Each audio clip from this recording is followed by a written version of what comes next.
Good morning students. Let's start with transformer coupled amplifier.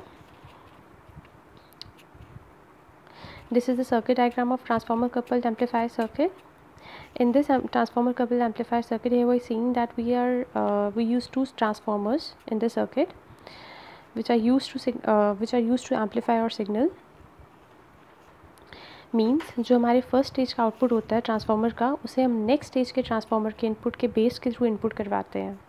Again I am saying, जो हमारे पहले stage का output होता है ट्रांसफार्मर का, the first stage of the output of a transformer, what we are doing, उसे हम next stage के ट्रांसफार्मर के इनपुट पे बेस के थ्रू, नेक्स्ट स्टेज के ट्रांसफार्मर के इनपुट, ट्रांजिस्टर के इनपुट के बेस के थ्रू इनपुट करवाते हैं.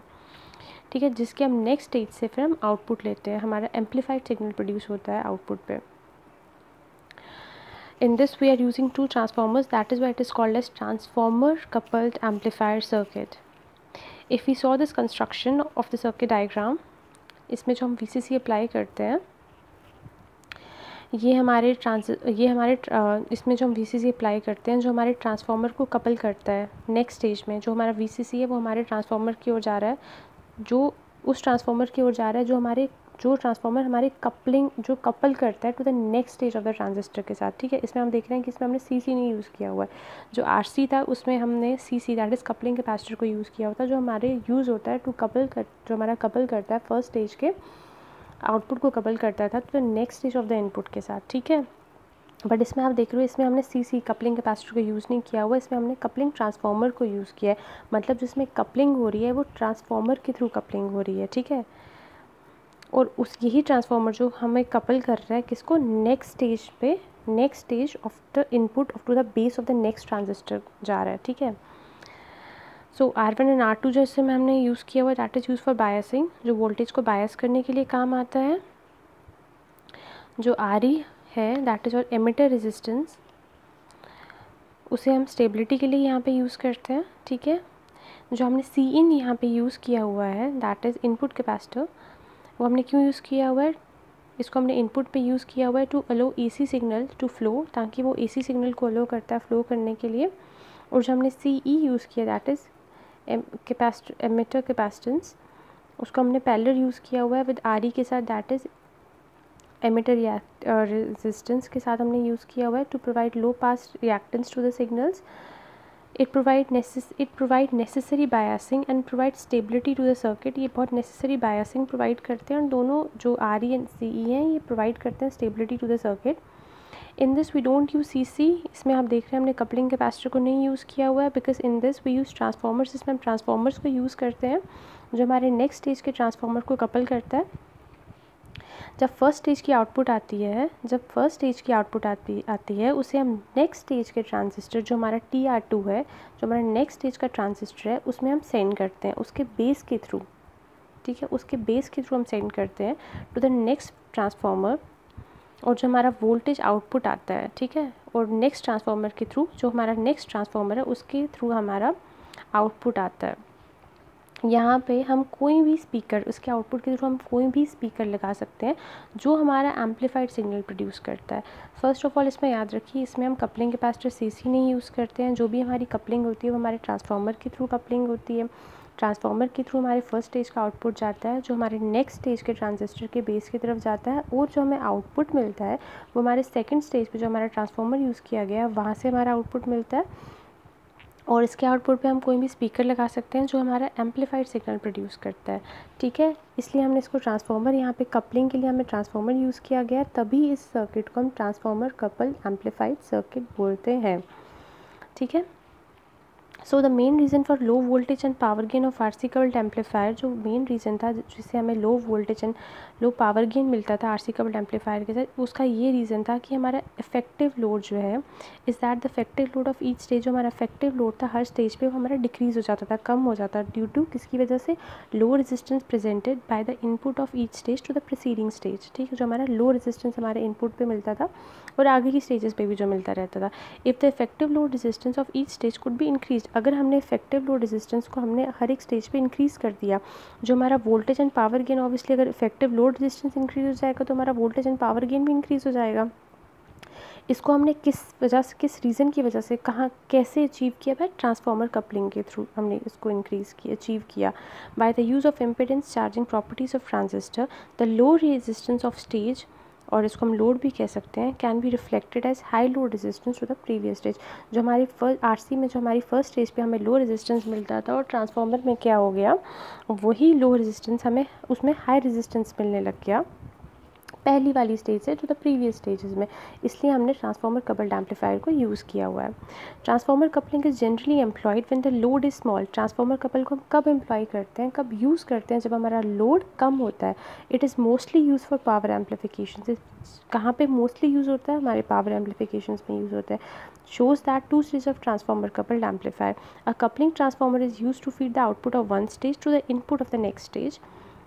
इसमें मैंने जैसे आपको बताया, जो कपलिंग है वो ट्रांसफार्मर के थ्रू यूज़ होती है ताकि टू फीड करने के लिए output of the one stage to the input of the next stage. The primary P of this transformer is made the collector load and the secondary S gives input to the next stage. Okay, then let's start with the operation. When the AC signal, जब हम EC signal को apply करते हैं कहाँ पे? To the base of the first transistor, it appears in the amplified form across primary P of the coupling transformer. जब हमने इसी सिग्नल को अप्लाई किया to the base of the first transistor में, तो वो कैसे अपेयर होगी? In the proper amplified form में हुई to the primary winding of the coupling transformer के। तो वोल्टेज डेवलप्ड हुई जो वोल्टेज डेवलप हुई अक्रॉस प्राइमरी, उसको हमने ट्रांसफ़र किया to the next stage by the transformer secondary. जो वोल्टेज प्राइमरी में डेवलप हुई उसको हमने ट्रांसफ़र किया secondary winding of the next stage of the transformer. जो सेकेंडरी स्टेज है उसमें हमें जो एम्पलीफिकेशन मिली वो हमें प्रॉपर मिली, और जो आउटपुट हमें मिला वो प्रॉपर एम्पलीफाइड सिग्नल प्रोड्यूस करता है। अब हम इसका फ्रीक्वेंसी रिस्पांस देखते हैं। एज भी हमें पता है कि frequency response is the curve draw between the gain and the frequency. जो फ्रीक्वेंसी रिस्पांस है ट्रांसफार्मर कपल्ड एम्पलीफायर का वो बहुत लो है, ठीक है, विच शोज़ की फ्रीक्वेंसी रिस्पांस, जो इसमें फ्रीक्वेंसी रिस्पांस है, इसमें जो गेन है, इसमें आप देख रहे हैं इस कर्व में जो हमारा गेन है वो कांस्टेंट है, बट कांस्टेंट है only over small range of frequencies में। कहीं पे कांस्टेंट आता है, कहीं पे फिर हाई अप्स एंड डाउन्स है। इसका मतलब जो इसमें हमारा जो गेन है वो कांस्टेंट है, बट बहुत स्मॉल रेंज ऑफ फ्रीक्वेंसी में। The frequency response of a transformer coupled amplifier is shown in this figure. It is clear from the figure that frequency response is rather poor. इतना अच्छा frequency response नहीं है. That is, gain is constant only over a small range of frequency. The output voltage is equal to the collector current multiplied by reactance of primary at low frequencies. जो reactance of primary है begins to fall, resulting in decreased gain. At high frequencies, the capacitance between turns of windings act as a bypass considered to reduce the output voltage and hence gain. It follows, therefore, that there will be disproportionate amplification of frequencies in complete signals such as music, speech, etc. Hence, transformer coupled amplifier introduces frequency distortion.